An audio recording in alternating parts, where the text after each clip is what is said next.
Welcome to the Old Time Radio Westerns. I'm your host, Andrew Rhines, and before we get into this episode, I wanted to remind you to check out our other Western podcasts released daily by going to otrwesterns.com or searching OTR Westerns in your podcast app of choice. I also wanted to invite you to check out our other podcast channel releasing non-Western shows by going to otnetcast.com or by searching OT Netcast in your podcast app of choice. Now let's get into this episode. This episode is going to be Challenge of the Yukon. Original air date is September 22nd, 1950, and the title is The Torn Map. Let's get into it, and I hope you enjoy. Now, as howling winds echo across the snow-covered reaches of the wild Northwest, the Quaker Oats Company, makers of Quaker Puff Wheat and Quaker Puff Rice, the delicious cereal shot from guns, in cooperation with the Mutual Broadcasting System, present by special recording, Sergeant Preston of the Yukon. It's Yukon King, swiftest and strongest lead dog of the Northwest, breaking the trail for Sergeant Preston of the Northwest Mounted Police in his relentless pursuit of lawbreakers. And King, on you, Husky! Gold discovered in the Yukon. A stampede to the Klondike in the wild race for riches. Back to the days of the gold rush. And the adventures of Sergeant Preston and his wonder dog, Yukon King, as they meet the challenge of the Yukon.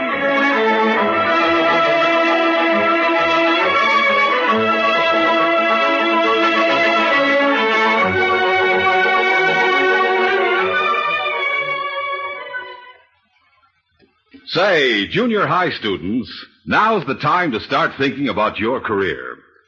You don't have to actually decide exactly what profession you want to follow, but you can open the door on any career by choosing your high school courses wisely. For instance, be sure to include enough math and science courses. Over 40 professions need a background in these two subjects.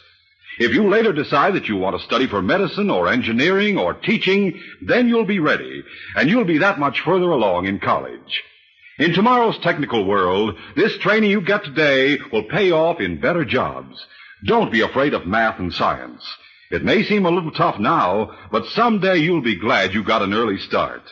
So choose your next year's courses well. Include the math and science courses you need. And keep the door to your future open. This message is brought to you as a public service.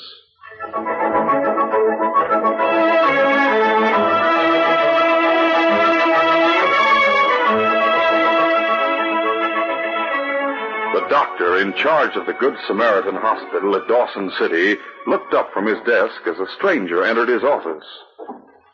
The visitor was a typical old sourdough, gnarled and leathery, with a skin toughened by long exposure on the open trail. You the head sawbones around here? I'm the doctor, yes. I understand you got a patient here named Marty Collier. Martin Collier? We had a patient by that name. You mean he checked out? I'm sorry to say he died about a week ago. Died? Typhoid fever. Great day. I'm plumb sorry to hear that. Were you a friend of his? Sure was. Marty and me were partners. Didn't he leave nothing for me? A message or a letter? Something like that? He did leave a letter for someone. I have it here in my drawer. Yes, here it is. May I ask your name? Joe Bago. Cracky, I'm sure that letter must be for me. Yes, you're right. It's addressed to Joe Bago. Here you are. Thank you, Doc. Thank you. I'm certainly sorry you didn't get to see your friend before he died. Yeah, sure. So am I. But we all got to go sometime, eh, Doc? Well, so long. Goodbye. Joe Bago thrust the letter inside his pocket and hurried back to his hotel. It was not yet 5 in the afternoon, but darkness had already fallen. When he reached the door of his hotel room, he inserted the key in the lock. That's funny. It's unlocked. I reckon I must have forgotten to lock it. What in tarnation did I do with those matches? Oh, here they are. Now to get some light in here. Good evening, Joe. Snake Eye. That's right. Long time no see. You and Marty shouldn't have run out on us that way, Joe. We had a hard time finding you. Just to be on the safe side, let's see if you're packing any hardware. Oh, 6-gun, huh? I'll just relieve you of that if you don't mind. What do you want? I'll give you 3 guesses. I ain't got the gold, Snake Eye. Honest, I ain't. Not here, you haven't. I know that already. Because I searched the room while I was waiting for you to get back. Then you know I'm telling the truth. I said I know you haven't got the gold here. But I reckon you know where to lay your hands on it. No, I swear. Shut up, you sniveling old fool. What are you aiming to do with me? I'm aiming to squeeze the truth out of you. First, we're taking a little trip, you and me. Trip? To Grand Forks. Clint Sutter is mighty anxious to see you. Now turn around and start moving. No. Snake Eye's team was hitched up and waiting outside the hotel. He forced Joe to sit on the sled and then headed eastward out of town. Several hours later, they arrived in Grand Forks, a raucous community which had grown up at the junction of Bonanza and El Dorado creeks. Snake Eye halted his team in front of a garish establishment which bore a sign reading, Clint Sutter's Polka Gold Cafe. Oh, you must hold there. All right. Get up off the sled and go on inside. All right.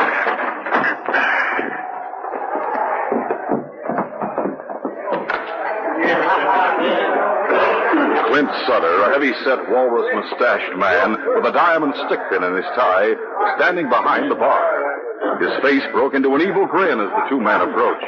Well. It ain't my old friend Joe Bago. Hiya, Joe. Howdy, Clint. Joe's anxious to have a little chat with his boss. Sure. We're anxious to have a little chat with him. I reckon we all better go in the back room. Come on, Joe.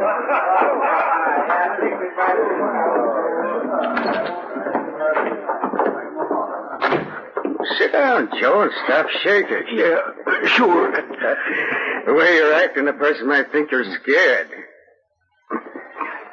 Where'd you find him, Snake Eye? He was staying at the Victoria Hotel. What about the gold? I searched his room, but it wasn't there. How about it, Joe? What'd you do with it? I ain't got the gold, Clint. Honest, I ain't. I don't know nothing about it. Don't lie to me, you double-crossing rat.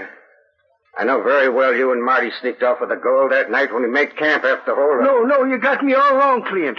It was Marty took the gold, not me. And, took you along for company, I suppose? Yeah, that's right. I mean, no. He pulled a gun on me. Made me go with him. You're a dirty liar. Looks like he needs a little persuading, boss. No. Wait a minute. I'll tell you the truth. That's better. Hurry up and start talking. It's true me and Marty did sneak off with the gold. We headed south. But a few days later, we had a brush with the Mounties. So we figured we better split up. What'd you do with the gold? We buried it somewhere down near the Stewart River. What do you mean, somewhere? It was somewhere out in the bush. We drew a map showing how to find the exact spot. And we tore the map in 2 and each took half. We were going to meet in Dawson later on and match up the halves. Hey, Clint, I'll bet Marty's half of the map was in that letter he left for Joe. What letter are you talking about? You know what letter he's talking about. Marty Collier died in the hospital. The Snake Eye found out from the doc that he left a letter addressed to you. Oh. So you know about that, huh? Yeah, so don't try holding out on us. Let's have your half of the map and the letter. All right. Here's my half of the map, and here's the letter. I ain't even opened it yet. I'll open it right now. There's no map in here. Some kind of a written message. What's it say, Clint? Dear Joe, looks like I'm due to cash in my chips. So I'm sending my half of the map to my brother Ralph down in Seattle. His address is written below. Get in touch with him. Let him have my share of the gold. So long and good luck, Marty. Why, that dirty skunk, he's tricked us. We can't find the gold without the other half of the map. Yeah, that's right. But maybe we can get the other half. Oh. We'll have Joe here write to Marty's brother and arrange a meeting here at my cafe. You savvy? Yeah. Hey, smart idea, Clint. Smart idea. It was more than 2 months later that a man and a small boy entered mounted police headquarters in Dawson City. Sergeant Preston was seated at his desk, with the great dog King curled up beside his chair. The sergeant greeted his visitors. Good morning. Good morning, Sergeant. My name's Rolf Collier. Oh, glad to know you. I'm Sergeant Preston. And this is my son, Frankie. Hello, Frankie. I'm pleased to meet you. Is this your dog? That's right. His name's King. Shake hands with Frankie, boy. Oh, look at that, Dad. He's sitting up on his hind legs and holding out his paw. You seem to like dogs, Frankie. Well, I'll say I do. Especially big ones like King. Frankie's always been crazy about dogs, Sergeant. He has one of his own back in the States, but we had to leave him behind. Oh? Sergeant, the reason I came here was to ask a favor. What sort of a favor? We just arrived in Dawson this morning, and now I have to go out and see a man at Grand Forks. I don't like to leave my son alone at the hotel, so I was wondering if Frankie could stay here at headquarters while I was gone. Well, I don't see why not. May I play with King? Of course. King's always glad to have a romp, aren't you, boy? I certainly appreciate your kindness, Sergeant. How long will it take to get there? Do you have a dog team? No, I was going to hire one. Well, let's see. Now, you want to go to Grand Forks. Try Frenchie Duquesne's kennels on the edge of town. You've got a dog team there. And with the team, you should reach Grand Forks in, about 3 hours. Oh, fine. In that case, I should be back before supper this evening. Many thanks, Sergeant. Don't mention it. Goodbye, son. Be a good boy while I'm gone. I shall, Dad. Goodbye, Sergeant. And thanks again. When Rolf Collier reached Grand Forks, he inquired the way to Clint Sutter's Polka Gold Cafe. A few moments later, he halted his team in front of the cafe. Ho, ho, ho now, ho.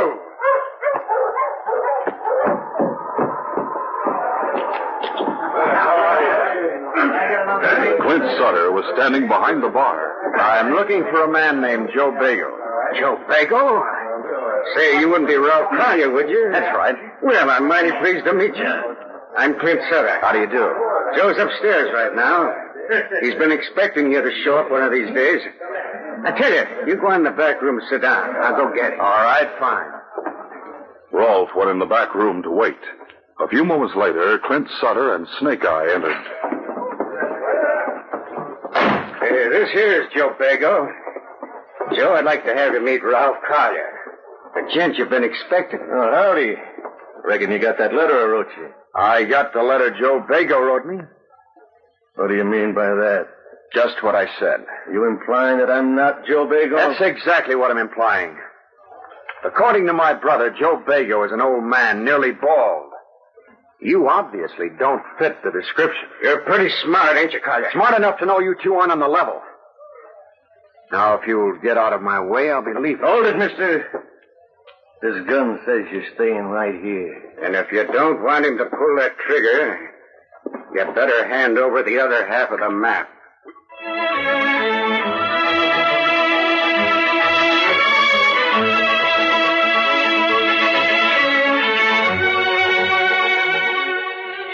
We'll continue our adventure in just a moment. It's a hit. There it goes into the right field stands. It's a homer. Oh, boy, kids, what fun it is at the ballpark. Come on out to the game. Come now as guests of your favorite team. It's your chance to get free baseball tickets. If you're 12 years old or younger, you can see a major or minor league baseball game free with a paying adult. To get your free ticket, here's all you do. Get a package of Quaker puffed wheat or Quaker puffed rice or Muffet shredded wheat.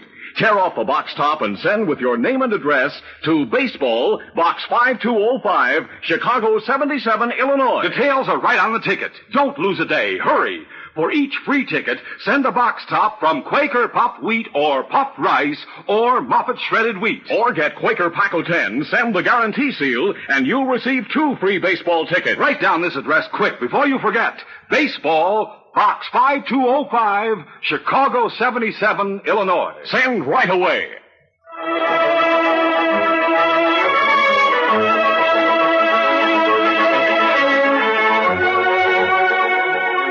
Now to continue. When Clint Sutter and Snake Eye failed to trick Rolf Collier, Snake Eye drew a gun, and Clint said, If you don't want him to pull that trigger, you better hand over the other half of the map. He wouldn't dare pull that trigger. The shot would be heard out in the cafe. Sure. Who do you suppose will come knocking on the door to investigate? One of my hired hands. I'd stick my head out the door and tell him a gun went off accidentally while I was cleaning it. You may as well face it, Collier. We got you trapped. Either give us your half of the map or this gun goes off. You're still out of luck. I haven't got my half of the map with me. We'll see about that. Take off your coat. And don't try any false moves while you're doing it. Rolfe did as he was told. Then the two crooks searched him thoroughly, but failed to find the other half of the map. Looks like he was telling the truth, Clint. He ain't got it with him. What'd you do with it, Collier? Wouldn't you like to know? Probably left it back with his luggage. Yeah, I reckon you're right. What hotel did you check in at, Collier? Sorry, but I just can't seem to remember. Well, in that case, maybe we better jog your memory. Go ahead and try. You're making a big mistake, Collier. Talk now and you'll save yourself a heap of misery. You had your answer. All right, Snake Eye. Go to work on him. Sure, boss. It'll be a pleasure. I'll make him talk. By supper time, Rolfe Collier still hadn't returned to Dawson. So Frankie ate for the second time that day in the mounted police mess hall. As the evening wore on, the little boy became more and more sleepy. Well, Frankie, looks to me as though you can hardly keep your eyes open. Wouldn't you like to crawl into a nice, comfortable bed? Well, maybe I am a little bit sleepy, but I don't want to go to bed now. I'm having too much fun playing with King. Well, tell you what. Suppose we go over to your hotel room and put you to bed, and I'll leave King there to keep you company until your father gets back. Golly, that'd be swell. King can be my watchdog. Best watchdog in the business, aren't you, boy? All right, Frankie, put on your coat and I'll get my parka. We'll go over to the hotel right now. When they arrived at the hotel, the sergeant got the key from the desk clerk and took Frankie upstairs. Here's our room right here, Sergeant. 209. I'll unlock the door. That's all. What's the matter? Door was already unlocked. Wait a minute. I'll light the lamp.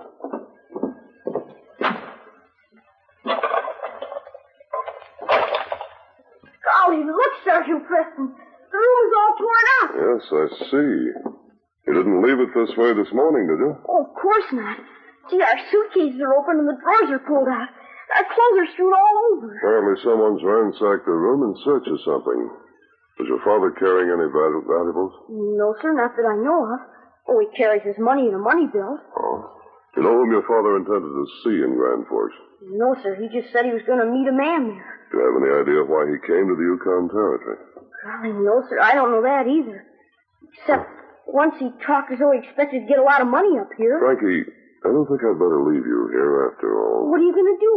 First, I'll speak to the desk clerk and see if he can give us any information, and I'm going to take you back to headquarters for the time being.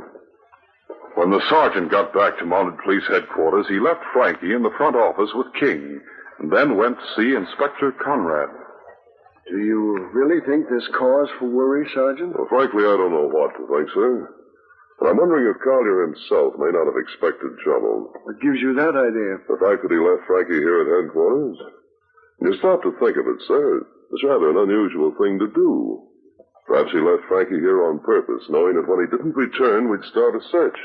And in the meantime, of course, Frankie'd be in safe hands. You're building up a theory on pretty slender evidence, Sergeant. I realize that, sir, but all the same, if you have no objection, I'd like to put King on Collier's trail. You can pick up the scent from some of his clothes at the hotel room. Very well. Certainly won't hurt to play safe. Go ahead and trail Collier, Sergeant.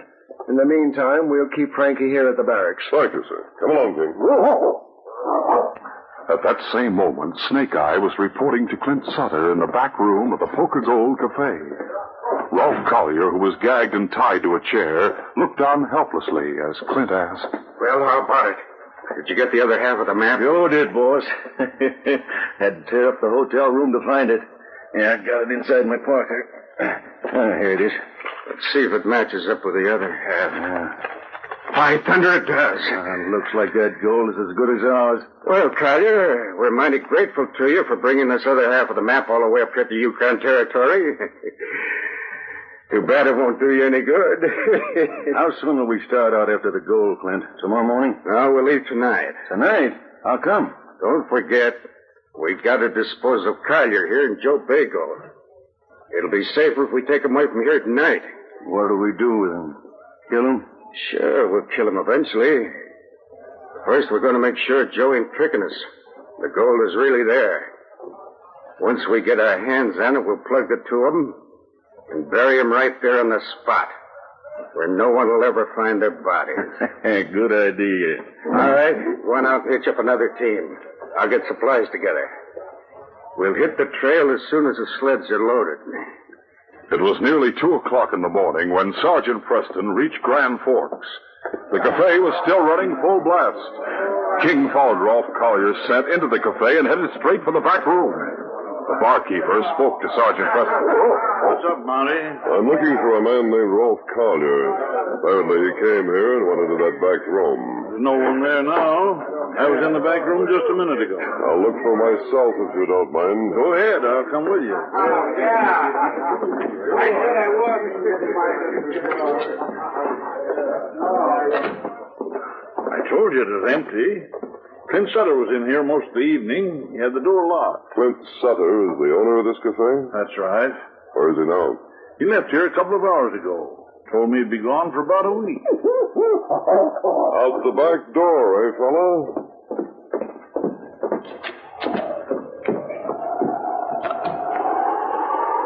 Oh, 2 sleds were driven away from here. All right, King. Looks as though we'll have to hit the trail again.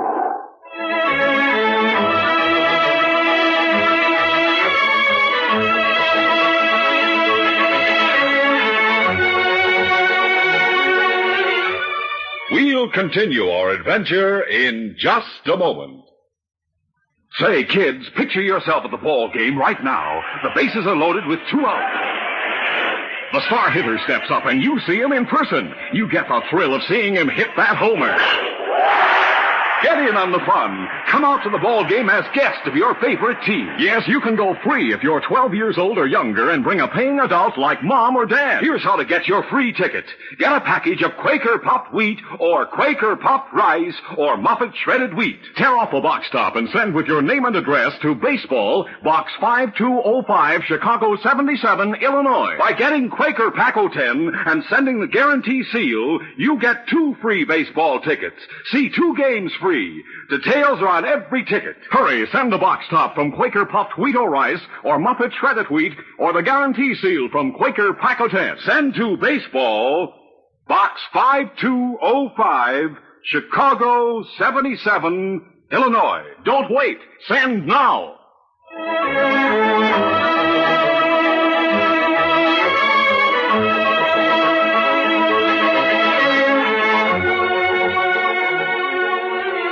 Clint Sutter and Snake Eye traveled steadily throughout the night, but the fact that they were carrying the 2 prisoners on their sleds kept them to a slow pace. As dawn broke, they turned off the trail and headed up a thickly wooded ridge, intending to make camp in a spot where the prisoners could be kept out of sight. A short time later, as they were cooking breakfast over the campfire, they heard a team approaching along the trail below.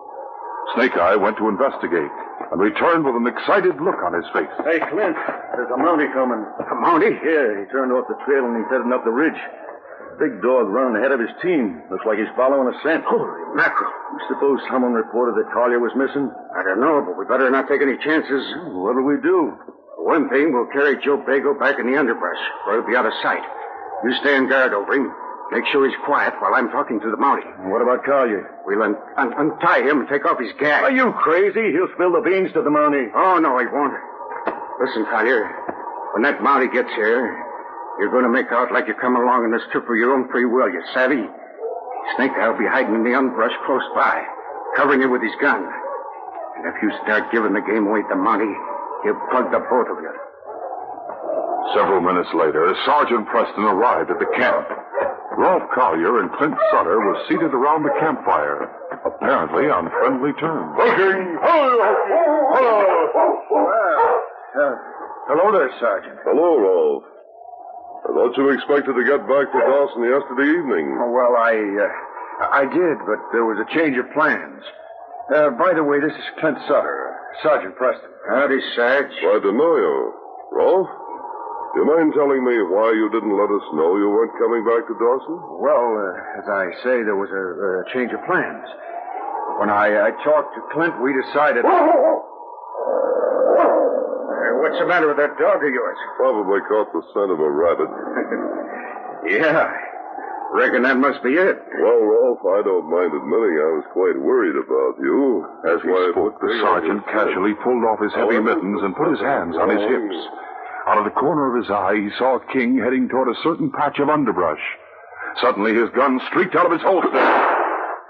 Realizing a snake eye had been hit, Clint made a lunge at the sergeant. I'll fix you, Preston. No, you don't. I'll help you, Sergeant. Don't bother, Rolf. I can handle him. And here's another. Had enough? Yeah, quit. Man alive, that was a fast throw you made, Sergeant.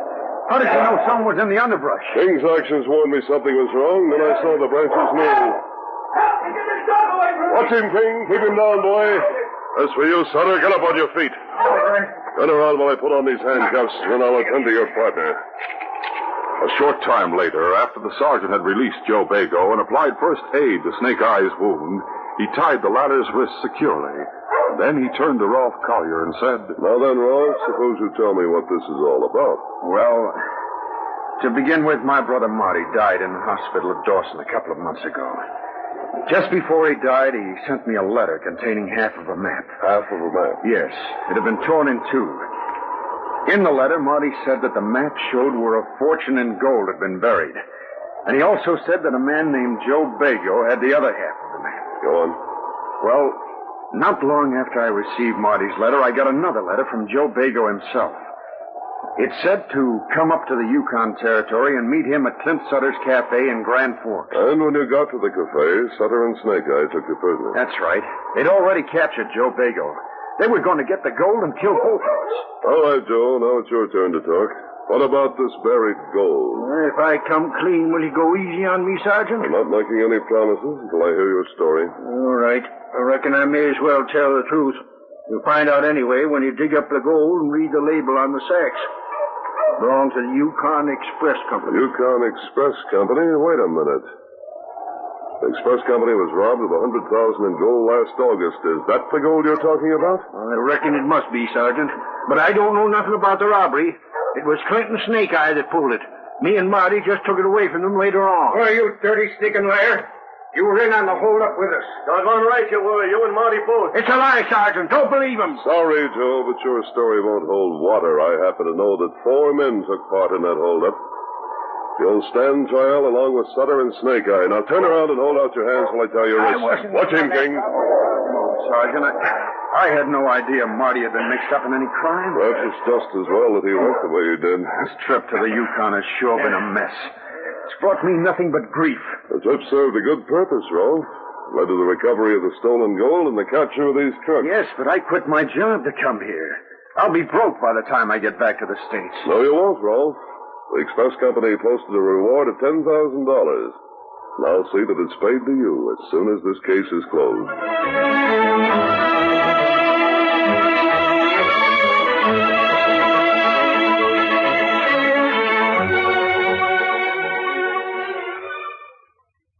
Your musical treat of the day waits for you throughout the week on Mutual. Each Tuesday and Thursday evening, it's time for Eddie Fisher and a session of music as everyone likes it. Young and old delight in Eddie Fisher's wave of the song. And he's joined on every show by Fred Robbins as MC, Alex Stordo's orchestra, and outstanding guest stars. Every Saturday, the teenager's favorite, Johnny Desmond, brings Phonorama Time and a roundup of the newest and best in popular recordings.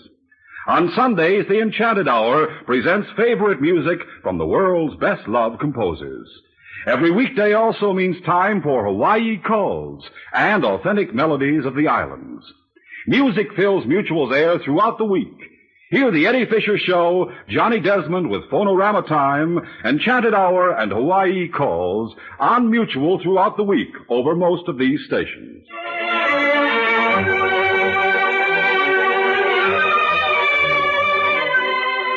These Sergeant Preston of the Yukon Adventures are brought to you every Monday through Friday at this time by the Quaker Oats Company, makers of Quaker Puff Wheat and Quaker Puff Rice, the delicious cereals shot from guns. By special recording in cooperation with the Mutual Broadcasting System. They are a copyrighted feature of Sergeant Preston of the Yukon, Incorporated.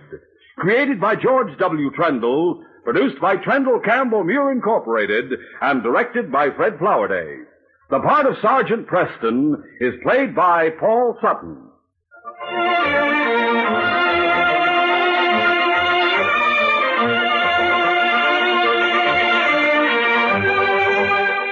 This is J. Michael wishing you goodbye, good luck, and good health from Quaker Puffed Wheat and Quaker Puffed Rice.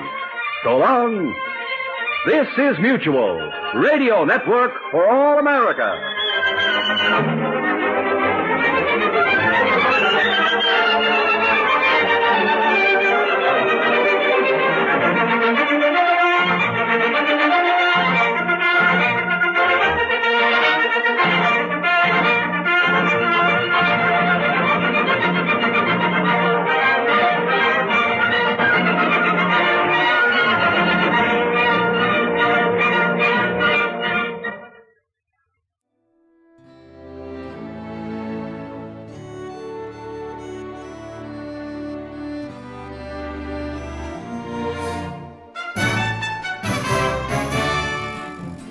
This has been a presentation of OTRWesterns.com, and we hope you enjoyed. Please take some time to like and rate our shows in your favorite podcast application. Follow us on Facebook by going to OTRWesterns.com/Facebook. Subscribe to our YouTube channel by going to OTRWesterns.com/YouTube. And send us an email, podcast@OTRWesterns.com. You can call and leave us a voicemail, 707-986-8739. This episode is copyright under the Attribution Non-Commercial Share-alike copyright. For more information, go to OTRWesterns.com/copyright. Have a great day, and thanks for listening.